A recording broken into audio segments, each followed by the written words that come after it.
Hello，大家好，我是议员。刚刚更新已经结束了，我们来看一下这一次更新了什么东西。那肯定的，新的统帅也是跟着这一次的版本更新之后推出了。但是我在之前就已经有跟大家讲过了，新的统帅其实推出的时间应该是在2月才对，而不是1月，所以我们现在只有看到亚瑟王的消息。不过另外一位统帅的消息，我觉得有很大可能在这个星期六的越南线下见面会爆料。所以大家可以敬请期待，还有包括新文明的统帅也是推出了，而且这个新的统帅呢是有他的叙事的，而且还有全新的表情包，你们可以看到他插这个小刀的画面，还有戴上墨镜的画面，嘿嘿嘿，这个小表情真的是非常可爱。不过暂时还没有办法获得这个新的统帅，我估计应该是要等到活动推出的时候我们才可以获得。为什么我这样子讲呢？因为我去看了黄金宝箱跟白银宝箱，是完全没有找到新玛雅文明的统帅的，所以我觉得这个要等到之后他们的文明正式推出才可以去抽取。另外一位采集的玛雅统帅呢也是加入了，所以各位暂时还不能拥有这位统帅派出去采集，但是这位统帅其实也是有表情包的，不过他的表情图呢都是用回旧的版本了，包括生气跟无聊，但是他的无聊看起来是比较疲倦的无聊，顺弩的会比较好看一点。下一个就是官方之前有说过的，在我们的成就里面可以获得一些转换道具，但是我点进来看的时候，只有拿到这个铭刻5次的时候才会有加速。然而如果我想要拿到转换石的话，就必须要完成这里的任务，可是这边的任务基本上我是已经完成了，但是它这边的进度都是0。去问了客服，据说他们还在统计着那个数据了，所以暂时我们是拿不到，可能我这个影片发布之后就可以获得了。所以在这里各位也可以慢慢去看，如果你拿到多少个穿梭品质的军械之后，就会获得多少的转换石。假设你之前曾经获得4000个穿梭品质的军器的话，你总共可以拿到20个转换石。那么转换石要如何使用呢？你们开书包，选择军器，选择其中一个军器，可以看到有一个交换的按钮，你点开之后就可以交换过去了。在这个界面上，你们可以点击加的按钮，然后选择自己想要转换过去的阵型，每一个阵型都可以选择。但是转化所需要消耗的费用是不一样的。你们可以点击右上角的问号查看，这里就包括传说品质，但是没有铭文或者是只有一个铭文的话，就只是需要消耗1个转换石。一个专精铭文就需要消耗3颗转换石，如果是专属的话就需要10颗，如果是双铭文的话就额外加多2颗。那首先我们要如何获得转换石？现在推出了一个新的礼包，叫气象新生。我原本还以为说只有一个价格而已，没有想到有好几个价格的，从原本石料、青铜、白银、黄金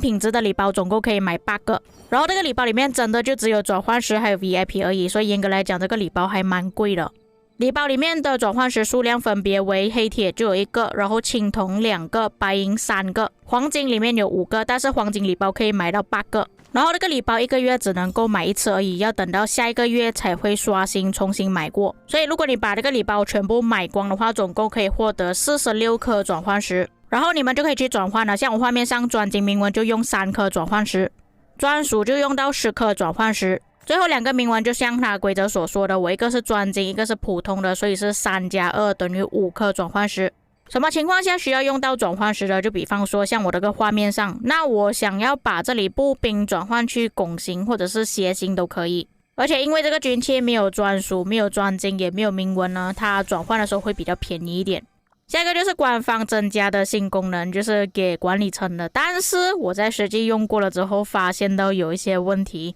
首先要注意的一点就是这里的时间是根据 UTC 时间的，而不是根据我们当地的时间。所以最好你在设置标志之前先看清楚现在是 UTC 什么时间，然后你再去调整。一般来说它会根据现在的时间然后你再慢慢拉就可以了。但是我误会了倒数标记的用途，我原本还想着说倒数结束就会消失，没有想到倒数结束了它依然还在这里。所以我觉得这个倒数的标记真的纯属只是倒数给各位看我们什么时候要在这里集合，或者是倒数结束之后我们就要开始走了。所以管理层依然还是自己需要手动去操作，就比方说你们可以打这个标记在温泉，打这个标记在关卡，可以让你的联盟成员们更加容易去了解它有倒数多久，这个关卡就要开放了，这个温泉就要开放了。所以跟我想的完全不一样，而且这个标记只有2个，我感觉有一点不太够用。下一个就是我们的战役通知改回来了，但是它并不是改回原本那个99的数目啦，而是改成1+1而已。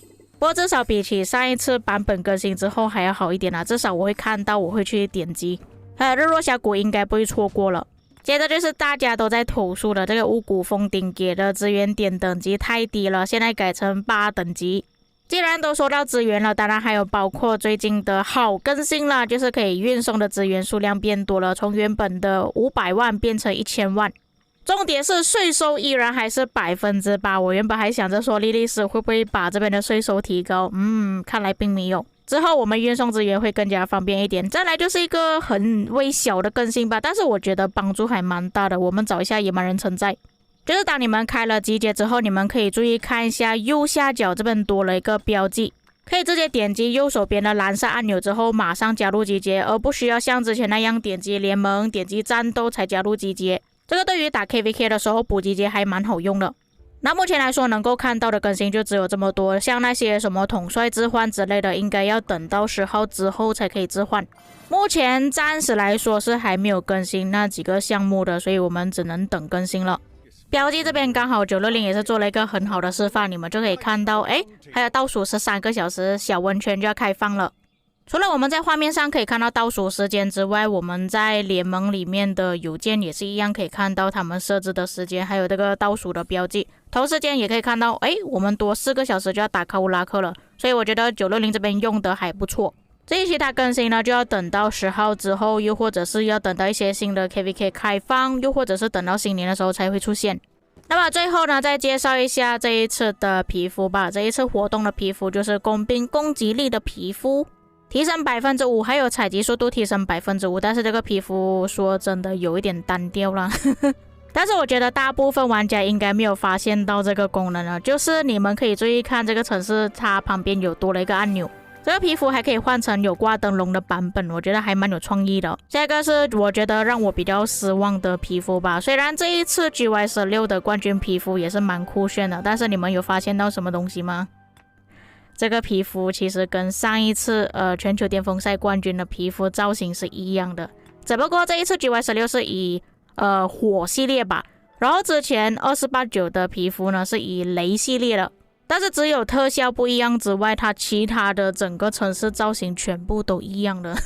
我觉得很没有诚意耶，人家都拿到冠军，照理来说应该要特别去设计一个新的皮肤。不过这两个皮肤的争议不太一样，上次是工兵防御力提升， GY16 的是步兵攻击力提升，但是步兵攻击力没有什么用。那么最后再做的一个小爆料，亚瑟王除了我们完成任务可以获得之外，其实还可以用购买的方式获得，就跟之前朗纳尔差不多。但是朗纳尔一开始是可以免费获得10颗雕像，这个是一开始就需要花4块9毛9美金，然后才可以获得免费的10颗雕像，之后连续2次拿到一些不太重要的东西，然后再需要花9块9毛9美金，19块9毛9美金2个，最后一天再免费送10颗亚瑟王的雕像。所以简单来说，只要你有钱的情况下，你获得亚瑟王的雕像其实还蛮简单的。以上就是本期内容，至于各位在看了这一次的更新内容之后有什么看法，可以在评论区给我知道，又或者是有一些更新内容我没有提到的，也可以在评论区帮我补充。我们下个影片再见。